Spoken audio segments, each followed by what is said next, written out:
Central bank digital currencies will control your life. Where you live, what you eat, where you travel, everything. Absolute control. You might be looking at me thinking, who is this crazy conspiracy theorist? But don't take this from me.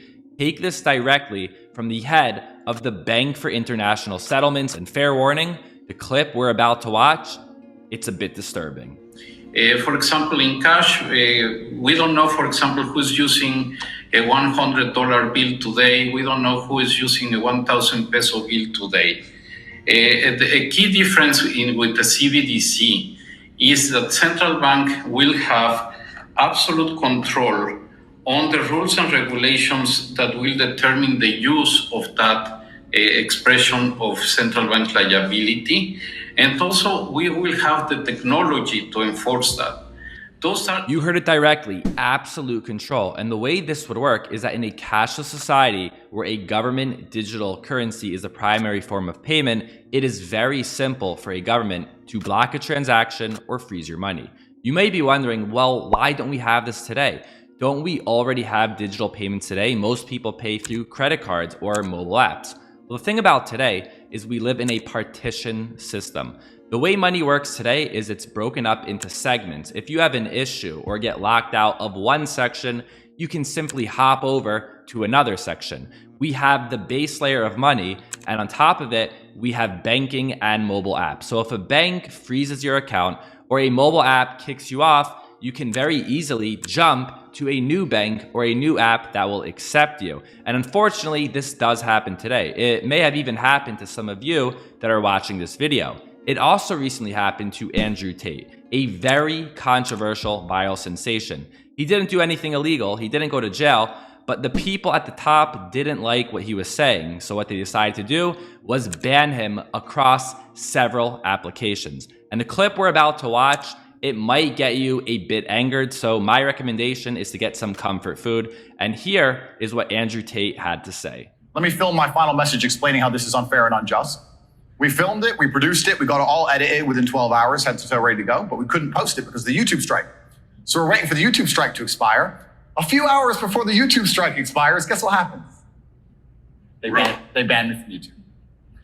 Then they banned me from Discord. Then they banned me from Airbnb. They banned me from Stripe. I can't even remember. It was just emails coming in faster than you could believe. Ban. So it wasn't just the socials. Oh, no, the Matrix presses a button, my friend. Yeah. And every app on your phone stops working. Uber. You name it. Uber. Stop. You name it. Wait, you can't use Uber? Well, I can use Uber. You just start a new account, right? But, yeah. Oh, sorry, Uber. Catch me. But your main account on Uber was taken. They take everything from you. Everything. Coordinated effort all at once. Coordinated effort all at once. Every single one of them just goes, no. Delete. And they come at you with everything. And Stripe. Banks. Payment processing. Oh, and banks. UK-based banks as well. High Street, banks. But I can name Santander, HSBC, Barclays, etc. all at the same time. Banks. Oh, no, sorry. To change, we've decided because blah, blah, some bullshit, some letter, close your accounts. So they take all your banking, they take your payment processing, they take all your social media presence, they take your Discord, they take your Skype, they take all your accounts, your ability to communicate with people, and then they lie about you in the press. And what's so crazy about this whole thing is he didn't do anything illegal. He's not in court, he's not in jail. Instead, he did things that people at the top didn't like, so they deleted him across multiple platforms, including banking apps as well. But he'll be okay. He has a lot of money, and also, as mentioned, we live in a partition system. You get locked out of one place, you can hop to another. But with a central bank digital currency, everything changes. As mentioned earlier, there's the base layer of money, and then we have these mobile and banking apps built on top of it. But with a CBDC, the base layer is a government-controlled central bank digital currency. So even if you get locked out of a bank or an app and hop over to a new one, well, the base layer can freeze your money. Central bank digital currencies, pretty dangerous. And when we look at them, most people see it as a very convenient, easy solution, but they ignore all of the negatives that come along with it. With a CBDC, everything can be tracked. And if a state or a government doesn't like what you're doing, they can freeze your money, they can block a transaction. And I'm not even talking about illegal activities. Maybe you went to a basketball game in public and you got drunk. Or maybe you cursed out your neighbor and the authorities, they don't like that, so they punish you and they control the way you use your money. And now you can't get on a certain train, or maybe you can't eat at your favorite restaurant. And unfortunately, or maybe fortunately as a warning, we got a glimpse of the capabilities of a CBDC. Because not too long ago, the United States put sanctions on Tornado Cash.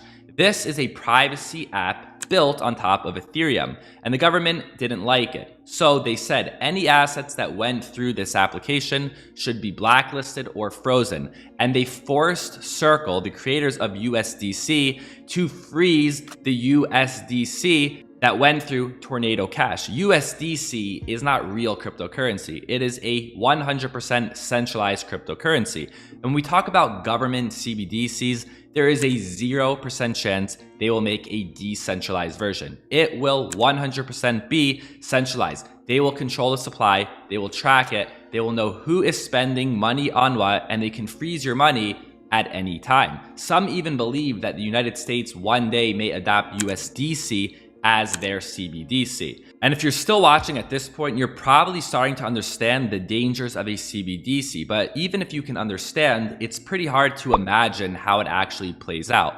Well, we don't have to imagine, because we can just look directly at China and what has been going on over there over the last several years. China has a social credit system. Citizens will be given points or have points taken away based off of their behavior. If, for example, someone donates blood or participates in charity work, they will be given points and they may get certain rewards, such as access to a free gym or shorter wait times in hospitals. But on the opposite end, if someone doesn't visit their aging parents, or they cheat in an online game, or they spread rumors on the internet, they will be punished and they may lose certain privileges. For example, exclusion from flights or train tickets, restricted access to public services, no access to private schools, and public shaming. It's really scary.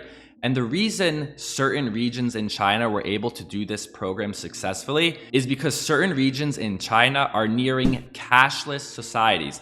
The primary form of payment is digital, with popular apps such as WeChat and Alipay. And if you can control someone's money, you control their life. It's really scary. And unfortunately, it's likely only going to get worse, because China is at the forefront of CBDCs. And they have been testing CBDCs in several regions in China. And eventually, when CBDCs control the entire country, China will have absolute control. There will be no running away. Everything that a user spends will be tracked, and money can be frozen or blocked at any moment. And we're not talking about for illegal activity. We're talking about for activities that are simply frowned upon by the government. And China is not the only country working on a CBDC. More than half of the countries in the world are working on CBDCs, and will likely grow over time. I'm over here on the Atlantic Council CBDC tracker, and it shows all the countries around the world and where they are currently standing when it comes to CBDCs. We can see there are those that have already launched, those in pilot, those in development, and many in the research phase.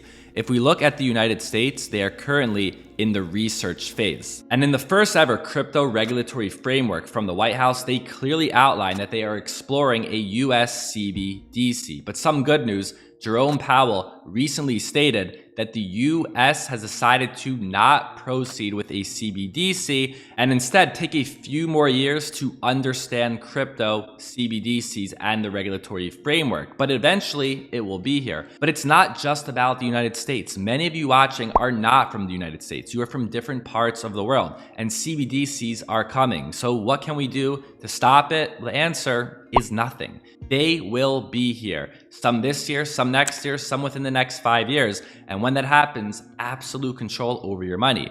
So what can we do to prepare? Well, if you're on this channel, you probably know what the answer is. And that is getting our hands on money that no one can take from us. Money that no one can block. And you know what that reminds me of?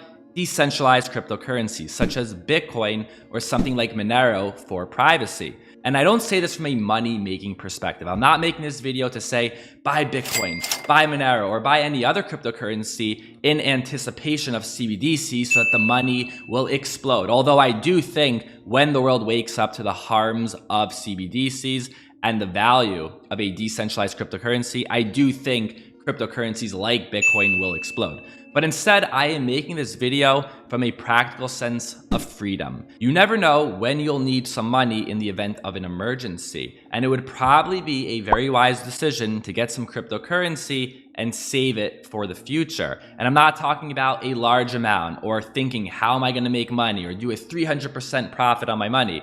I'm just talking about taking a small amount, which could be different for each person. For some, it's 200, for some 1,000, some 10,000, and store it offline on a cold wallet. A big mistake many people will make is buy Bitcoin or other cryptocurrencies thinking that they are securing their freedom for the future, but they keep it on a centralized exchange. If crypto is on a centralized exchange, it is no better than a CBDC. The exchange can control your money and take it from you at any time. I still use exchanges. I'm not saying I'm against them, but on the opposite end, it's probably a wise decision to have crypto offline in a cold wallet, such as a Trezor or a Ledger. If you don't have a cold wallet at this point and you have been in crypto for a while, go ahead and get one. I recommend a Ledger, and if you want to know which Ledger to get, go ahead and watch this video right here.